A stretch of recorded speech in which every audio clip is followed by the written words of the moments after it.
Bismillahirrahmanirrahim. Elhamdülillahi Rabbil alemin. Ve salatu ve selamu ala nebiyyina Muhammedin ve ala alihi ve sahabetihi ecma'in. Rabbi şrahli sadri ve yessirli emri ve ahlul uqdeten min lisani yefqahu qavli amma ba'd. Muhterem kardeşler, muhterem müsəlmanlar, əmminci özümə soru və sizə Allah Teala'dan onun əmr etdiyi kimi haqq təqvasından qorxmağa nəsihət edirəm. Çünki təqva, Allah qorxusu müttəqilərin sifətindəndir. Çünki müttəqilər də qorxanlar deməkdir. Yəni Allah Teala'dan haqq təqvasından qorxanlar deməkdir. Necə ki Allah Teala kitabında buyurur ki, elə gözəl sonluqla, ən yaxşı sonluqla təqvaya və yaxud da Allah qorxusuna olan sonluqdur. Və bu gün də toxunmaq istədiyim bir mövzu var qardaşlar. Hansı ki, təəssüflər olsun ki, ümmətin zəif olmamalı olduğu yer olmalıdır əslində qalsa, amma təəssüf olsun ki, ümmətin zəif olduğu bir mövzudur. Və xüsusilə də yəni, sələflərin arasında necə deyərlər, ümmətin içində, qardaşlarımızın içində, mötəbər qardaşların arasında olan bəzi problemlərə toxunmaq istəyirəm. Və ümidvaram ki, ümid edirəm ki, bu nəsihət də, bu xatırlatma da ilk öncə özümə, sonra da kimlərdə ki, naqisliklər var, onlar üçün faydalar. O da qardaşlıqdır. Bəlkə də qəribə gələ bilər, amma hal-hazırda ümmətdə olan qardaşlıq zəifdir, qardaşlar. Ümmətin üçün olan qardaşlıq, hansı ki, o qardaşlıq ki, Allah vurursa əmr eləyən qardaşlıq təbii ki. Mən qəsd eləmirəm mehribançılığı, mən qəsd eləmirəm ki, kimsə kiməsə düşməndir. Çünki bizim çəkinməyə lazım olduğumuz şey düşmənsizlik deyil ki, biz əmr etmirik ki, və yaxud da biz demirik ki, müsəlmanlar düşmən olmasınlar. Biz deyirik ki, ən üstün olsun. O da qardaşlıqdır. Və ona aid bəzi sələfdən bəzi məsələlərə toxunmaq istəyirəm. Fudayl ibn İyad rahimehullah buyurur ki, bir müsəlmana, bir möminə, bir Allahdan qorxana lazımdır ki, həyatı boyu gözəl kəlmələr öyrənsin. Gözəl sözlər öyrənsin. Və o gözəl sözləri də qardaşları ilə görüşdükdə, qardaşları ilə birlikdə olduqda, qardaşlarına desin. Və bugün onun əksidir, qardaşlar. Bugün onun əksidir. Bugün onun necə əksidir, qardaşlar? Yəni, görürsən, təəssüf olsun ki, müsəlmanların içində, müsəlman bir-birləri ilə təəssüf olsun ki, internet dövrüdür. İnternet dövrünə təəssüf olmasın. Təəssüf olsun ki, internet dövründə hamı səfeh videoları izləyir. Buna təəssüf olsun. Səfeh videolardan sonra doğru artıq lazımsız sözlər öyrənirlər. Və lazımsız sözlərlə müsəlmanlar bir-birlərinə ləqəblər qoşulur. Və həmçində müsəlmanlar bir-birlərinə xitab edirlər. Və baxırsan, az qala hər 10 nəfərdən 5-6 o sözləri danışır. Və sələf amma bunu eləməz. Əksinə, xeyirli sözlər öyrənərdilər və xeyirli sözlərlə bir-birlərinə müraciət edərlər. Bir-birlərini adlandırarlar, bir-birlərinə gözəl sözlər deyərlər. O xeyirli söz dediyimiz şeylər, qardaşlar, kitab və sünnəyə və həmçinin sələfin özündən sahabələrə qayıdır. Sahabilər bir-birlərini necə adlandırırlar, necə bir-birlərinə mübarizə edirlər. İndiki kimi, tam əksinə. Həmçinin şəriət, İslam dini bizə qadağan eləyir kafirlərin adətlərini, kafirlərin adətlərindən də kiçik olan, hətta kafirlərin bir-birlərini elədiyi xoş şeyləri müsəlmanların bir-birinə tətbiq etməsini şəriət qadağan eləyir. Və sual yarana bilər ki, məgər pis vərdişlər təkcə kafirlərdən götürülür? Cavab xeyr. Hətta naqis müsəlmanlardan da pis şeylər götürülür. Bu gün mən necə məsələ çəkdim. Videolara baxırlar və s. Cahil, fasik müsəlmanlardır və onların ləriz zarafatları götürürlər. Və necə ki, sələfdən əksi də olar. Müsəlmanı yaraşmaz, qardaşlar. Müsəlmanı yaraşmaz ki, qardaşları ilə birlikdə olanda, qardaşları ilə olanda o səfeh şeyləri bir-birlərini tətbiq eləsinlər. Allah Teala kitabında səfehlər haqqında nə deyir? Və la tu'tu amwalakum ilas-sufaha. Səfehlərə malınızı xərcləməyin. Səfeh mal xərcləmək olmaz. Yalnız Allah Teala nə deyir səfehlərə? Səfehlər haqqında onları yedizdirib içizdirmək icazə müsəlmanlar əmr eləyib. Yəni, əgər bir şəxsin adı ki, səfehdirsə, ona maldan xərcləmək olmaz, onlara pul vermək olmazsa, onlara bəs yamsılamaq. Və həmçində müsəlman öz qardaşı üçün, xüsusilə o qardaşı ki, onun üçün dəyərlidir. Bizim dediyimiz dəyər hansıdır, qardaşlarımız? Bizim dediyimiz dəyər Allah və Rasulunu xatırladan qardaşlardır. Nə orada dünya qəsd olunur, nə hansı bir şöhrət, nə ad, nə san, heç bir şey orada qəsd oluna bilməz. Bizim dediyimiz o qardaşlıq Allah və Rasulunu xatırladanlardır. Və Allah və Rasulunu xatırladan qardaşa qarşı müsəlmanın istəyi necə olmalıdır? Necə ki, Ömər ibn Abdüləziz rahimehullah bu barədə gözəl bir nəsihət edib öz ümməti üçün. Ümidvaram ki, ümmət üçün bu nəsihət faydalı olar. Ömər ibn Abdüləziz deyir ki, rahimehullah, mən heç bir kəsə, yəni müsəlmanlardan və həmçinin də qeyri-müsəlmanlardan dəvət baxımından təbii ki, və heç bir kəsə özümə layiq görmədiyim bir şey vermədim. Heç bir kəsə özümə layiq görmədiyim, özümə uyğun görmədiyim bir şey vermədim. Yəni, dəyərindən ucuz, köhnə, xarab və s. atılacaq bir şey vermədim. Və həmçində heç bir müsəlman qardaşıma dua eləyəndə, onlar heç bir şey paxıllıq eləmədim. Yəni, Allah Taala'dan istəyəndə hansısa bir müsəlmana xeyir istəyəndə, özümü istədiyim xeyrin miqyası, hətta dünya xeyirlərinin içindədir belə. Nə qədər idisə, qardaşım üçün də həmən xeyri o qədər istəyərdim və qorxurdum ki, Allah Taala'dan qiyamət günü Rəbbimin qarşısında duranda Allah Taala mənə deyər ki, dünya sənin deyildi ki, ondan paxıllıq elədin. O dünya sənin deyildi ki, ondan paxıllıq elədin. Bugünkü gün əksidir, qardaşlar. Müsəlman özü üçün bəlkə də bir saatdan çox dua eləyir. Düz yaxşıdır. Müsəlman özü üçün dua eləmək yaxşıdır. Bəs qardaşların, bəs ətrafındakılar. Sən görmürsənmi? Sən fikir vermirsən nə qədər xətaları qardaşlarının vasitəsilə sən tərk eləmisən. Elə deyil. Əlbəttə ki, elədir. Nə qədər ibadətlər var ki, nə qədər xeyirlər var ki, sənin qardaşlarına öyrətdi axı. Sən necə Allaha dua eləyəndə, Allahdan istəyəndə onları yaddan çıxarda bilərsən. Hələ bu dünya sənin deyil.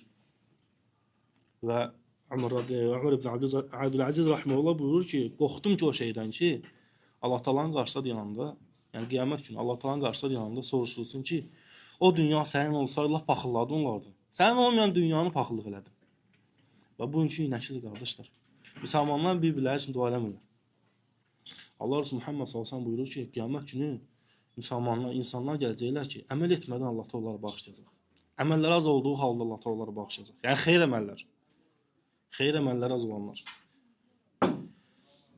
Təbii ki, sahabelər həris idilər o şeyə ki, Allah Taala necə ola bilər ki, insan əməl eləməsin və Allah Taala onu bağışlasın.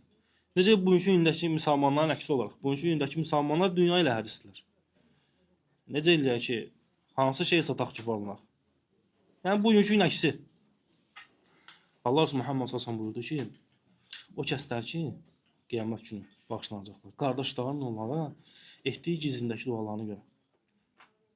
Müsəlman üçün gizlindən gec namazına qalxıb dua edir. Yaxud da sübhdən biraz qabaq oyananda. Dua eləyərdi ki, ya Rabbi onu bağışla. Allah Taala o bağışlanan qullara hansı ki, öz əməl etməmişdi. Onun əməlinə görə Allah Taala bağışlamadı ki. Ona dua eləyən müsəlmanın duasını qəbul etdirin Allah Taala onu bağışladı. Yəni bu gün əksi. Və çox az. Necə ki, İmam Əhməd rahimehullah, İmam Şafi rahimehullahın oğluna görüşəndə deyərdi ki, sənin atan o kəslərdən biridir ki, hər gün gec namazına dua edirəm. Çünki İmam Əhməd rahimehullah İmam Şafinin tələbəsi olub. İmam Şafi rahimehullah müəllim olub, ən böyük müəllimlərindən olub və dini ona öyrədib. Ona görə müsəlman gərək öz qardaşı üçün dualarından onu əsirgəməsin. Və həmçində özünün istədiyi hər bir xeyir nədirsə, öz müsəlman qardaşının o xeyri istəsin. Çünki qardaşlarım, vallahi həyat azdır. Çox azdır. Onsuz da biz bir-birimizi bastıracağıq. Burada hamıya aiddir. Onsuz da biz bir-birimizi bastıracağıq. Vallahi biz bir-birimizi çiynimizə aparacağıq. Və ən yaxın olan da, ən mehriban olduğumuz adamlar üstümüzə həris olaraq torpaq dökəcəklər. Və həyat o qədər qısadır. Həyat o qədər fanidir. Necə ki, Allah Teala kitabında buyurduğu kimi. Axı Allah Teala bizə buyurur. Axı Allah Teala bizə eşitdirdi bu sözləri ki, sizin yanınızda onlar fanidir və Allah Teala'nın qatında onlar qalıcıdır. Ona görə hamı bir-biri üçün vacibdir. Ona görə hansısa bir müsəlman təəssüf olsun ki, bu sözlər eşidilir. Yəni o bu sözləri deyənlər elə bilməsinlər ki, eşidilir bu sözlər. Bu sözlər eşidilir. Hərdən bəzi müsəlmanlar bir-birinə deyirlər ki, mənim boyumda vacibdir ki, filan kəsə filan şey eləyim. Mənim boyumda vacibdir ki, filan kəsə filan şey eləyim. Heç kimin boyunda vacib deyil ki, kiməsə nəsə eləsin. Heç kimin boyunda vacib deyil. Amma əgər hər kəs öz boynundan yükü atsa, xeyir yükünü atsa, onda gərək hamı desin ki, mənim boynumda vacib deyil filan kəs nəsə eləyim. Mənim boynumda vacib deyil filan kəs nəsə eləyim. Elə deyil qardaşlar. Müsəlmanlıq, qardaşlıq bir zəncir kimidir. Onu qırmaq olmaz. Əgər zəncir qırılsa, ən azı iki tərəf olacaq. Bir tərəf başqa tərəfin, bir tərəf də başqa tərəfin. O heç vaxt zəncir kimi olmuyor. Hansı bir yükü darta bilməz. Qardaşlıq üçün o zəncir artıq darta bilməz. Biz bir-birimizə lazımıq. Biz bir-birimiz üçün vacibik və biz bir-birimiz üçün xeyrik. Əgər o qardaşlıq möhkəm olmasa, əgər o qardaşlıq sabit olmasa, əgər hər bir qardaş boyun çəksə hansısa bir yükün, xeyirli bir yükün təbii ki, xeyirli bir yükün altından boynunu çəksə, bəs bu qardaşlığı kim davam etdirəcək? Yəni Allahın əmin olun ki, Allah Taala'nın ehtiyacı yoxdur. O qardaşlığa, bizim etdiyimiz qardaşlığa, bizim boynumuza vacib olan qardaşlığa Allah Taala möhtac deyil. Ona biz möhtacıq. Ona görə də qardaşlarım, bu əmanətin qədrini bilmək lazımdır. Və bu əmanətin qədrini bilmək üçün də müsəlman gərək öz qardaşları üçün özünü istədiyi xeyirləri istəsin. Ona dua eləsin. Və çünki dua qəlbi yaxınlaşdırır. Necə ki salamlaşmaq qəlbi yaxınlaşdırdığı kimi və onlarla qəlbi çox yaxınlaşdıran səbəblərdən müsəlman üçün dua eləməsi və ona xeyirlərini istəməsi. Özü istədiyin qədər xeyirlər nə qədər? Ətrafındakı müsəlmanlar var, tanıyırsan. Eləsi var ki, onun elmə ehtiyacı var. Eləsi var ki, onun mala ehtiyacı var. Eləsi var ki, onun ailəyə ehtiyacı var. Eləsi var ki, onun sağlamlığa, şəfaya ehtiyacı var. Onsuz da bu sağlanan şeyləri sən istəyirsən. Sən özünə rava bilirsən bunları. Sən onlara möhtacsan. Və əmin ol ki, sənin möhtac olduğun şeylərə sənin qardaşların da möhtacdır. Ona görə qardaşlarının dualarını yaddan çıxartma. Və görürsən, hərdən biraz cəmaat olmaq az olur. Çoxdan yığışmırdı, oturmurduq. Və görürsən, yaxşı deyildi. Birdən əldən geçsə, tam əldən geçsə, ona görürsünüz qardaşlarımız, biz beləyik. Biz bir-birimizin biz bir-birimizə möhtacıq. Və ən çox da dualarımızda. Çünki dua çoxaldıqca müsəlmana qarşı sevgi çoxalır. Bir müsəlmana o bilmədiyi halda Allahdan şəfa istəsə, Allahdan xeyir istəsə, Allahdan istəsə, ya Rabbi, qardaşımı, filan qardaşımı, onun çıxıntılarını, çətinliklərini aradan qaldır. Ona qarşı qəlbində sevgi çoxalar ya çoxalmaz. Çoxalar. Bu da qardaşlığı gücləndirəcək. Və bu şeylərin üstünə də müsəlmanla görüşənə gözəl sözlər danışsa, ona gözəl sözlərlə təskinlik versə, ona xeyirlə tərifləsə, bəs onda necə? Onu laf çoxalar. Hadi baxın, cəmaat namazında olanda halın, özü hiss eləməyin. Evdə tək namaz qılanda kimidir? Əlbəttə ki, yox. Hələ fərzlə ki, danışdığımız, sifətləndirdiyimiz sifətlərlə sən cəmaat namazını gəlsən, necə olur? Ona görə sələflər deyərlər ki, qardaşlığı ən böyük, ən çox parçalayan şeylərdən biri, əgər qeybət çoxalarsa qardaşlıq zəifləyər. Və bugünkü gündə də qardaşlığımızın zəifləməsinə səbəb olan şeylərdən biri müsəlmanların bir-birlərinin arasında qeybətin yayılması. Qeybət yayıldıqca qardaşlıq zəifləyir. Çünki qeybət, əslində hərdən biz ona qeybət deyirik, çox vaxt böhtan olur. Heç qeybət də olmur. Böhtan lap pisdir. Qeybət olanı danışmaqdır, böhtan olmayanı danışmaq. Hərdən belə deyirik qeybət, heç qeybət olmur. Böhtan olur. Bir-birinə böhtan atan müsəlman, bir-birinin qeybətini eləyən müsəlman, necə bir-birini sevə bilərək, necə bir-birinə xeyir istəyə bilərək, istəyə bilməz. Çünki artıq olan qəlbləri bir-birinə nifrət edir. Baxmayaq ki, dildə danışsınlar. Necə bugün təəssüf olsun, müsəlmanların halı belə. Yalnız hər şey sanki dildə qalıb. Qəlbə düşən şeylər azalıb. Necə ki, sələflər gözəl bir məsələ çəkərdilər buna. Zaman var idi, sələflər var idi ki, onlar bir-birlərini uzun müddət görməyəndə, bir-birlərini necəsən deyərdilər, uzatmazlar. Amma bir-birlərinə ehtiyacı olanda mülklərinin yarısını və hərdən mülklərin hamısını o qardaşı üçün, yəni Allah üçün xərcləyərlər. Və zaman gəldi. Üstündən illər keçəndən sonra qardaşlıq ortaya çıxdı. Yəni bizim qardaşlığımız. Hal-hazırki dövrün qardaşlığı ortaya çıxdı. Və müsəlmanlar uzun müddət bir-birlərini görməyəndə və görüşəndə bir-birlərinə sarıldılar, qucaqlaşdılar. Necəsən? Hətta o qədər suallar verdilər bir-birlərinə. Amma bir-birlərinin ehtiyacı olduğu zaman öz mülklərinə heç nə xərcləmədilər. Və bu gün də qardaşlıq var. Təəssüf. Və müsəlman belə olmalı deyil. Müsəlman qardaşlığın güclü olması, qardaşlığın mehribansılığı, qardaşlığa sıx əlaqələr təkcə gülməklə, təbəssümlə, qardaşımın halını, keyfini soruşmaqla deyil. Qardaş qardaşın dayağı olmalıdır. Müsəlman müsəlmanın öz kürəyini hiss eləməlidir. Dediyim kimi qardaşlarım, biz bugün nə qədər aramızda küsürlüklər olsa da, nə qədər aramızda bir-birimizə xoşa gəlməyən sifətlər, nə bilim, buna bənzər şeylər olsa da, vallahi bir müsəlman öləndə, həmən müsəlman öləndə heyfslənəcəksən. Vallahi heyfslənəcəksən. Sevinə bilməyəcəksən, əgər Allahdan qorxansansa, təbii ki. Sevinməyəcəksən. Hətta deyəcəksən ki, hətta yadva düşəcək onun sənə qarşı olan naqislikləri və deyəcəksən ki, qardaş dünyasını dəyişdi. Kaş ki, elə dünyasını dəyişməzdi. Və o sənin aranda sorğuluq olan qardaşın, küsülü qaldığın qardaşı sən dəfn edəcəksən. Və vaxt gələcək ki, istəyəcəksən kaş ki, o dünyasını dəyişməyərdi. Düz qədərə qarşı çıxmaq məqsədinə yox, təbii ki. Amma qardaşlıq lap güclü olsaydı, necə olardı? Ona görə sələflər həmişə cənazədə olanda, xüsusən də bir-birlərini dəfn edəndə, bir-birlərinə baxıb qədərə üsyan eləmədən təbii ki, heyfslənərlər. Xüsusən də elm əhli öləndə, vəfat edəndə. Və baxardılar və əlləri ilə qəbrin içindəki cənazəni göstərib deyərlər ki, sizdən biriniz əgər görmək istəyirsə elm necə gedir və baxsın görsün elm necə gedir. Və bu gün elədir.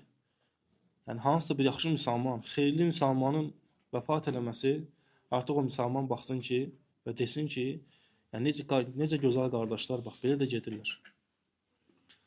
Amma təəssüf olsun. Təəssüf olsun ki, yaxşı müsəlmanlar, xeyirli müsəlmanlar, xeyirdə öndə qaçan müsəlmanlar, həris müsəlmanlar keçmişdə alimlər vəfatı kimi olub artıq. Necə alimlər o sözlər deyilirdi, az qala indi o xeyirli müsəlmanlar o sözlər deyilir. Amma olmamalıdır. Müsəlman müsəlmana dayağı olmalıdır. Müsəlman müsəlmanla mehriban olmalıdır. Qardaşın qədri qiymətini bilməlidir. Və bu qısa xatırlatma idi qardaşlar. Təbii ki, bildikləriniz idi, burada hansı yeni bir şey yox idi. Sadəcə olaraq ümmətin narahat halından bir hissə idi. Bəlkə də fayda olar. Müsəlmanlar mehriban olarlar. Ümidvaram ki, olar. Allah Teala bizi xeyir üzərində sabit saxlasın. O xeyri sevənlərdən eləsin. Təkcə xeyrin üzərində sabit qalmaq deyil, qardaşlar. Xeyri sevmək də lazımdır. Necə günahları tərk edəndə günaha nifrət etmək lazım olduğu kimi, necə ibadət edəndə ibadəti sevmək lazım olduğu kimi.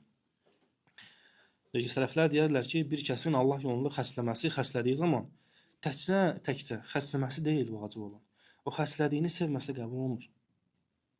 Allah yolunda xəsləyəndə təkcə xəsləmək deyil ki. Təkcə mülkün getməyəni, mülkün səndən çıxması deyil. Səndən mülk çıxıb kimə gedib satıbsa, onu sevmədiysə qəbul deyil. Ona görə ibadətlər sevilməlidir. Necə ki, tərk etdiyin günahları nifrət etdiyin kimi. Məgər köhnə əvvəlki vaxtlarında, günahkar vaxtlarında, Allaha asi olduğun vaxtlarda o günləri yadıma salanda nifrət eləmirsən, peşman olmursan, Allahdan qorxan olar.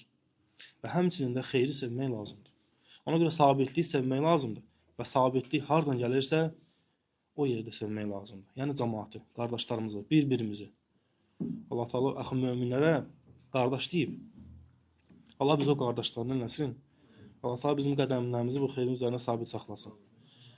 Biz haqq kəlmə olan la ilahə illallah Muhammed Rasulullah sözün üzərində yaşatsın və onun üzərində canımızı alsın.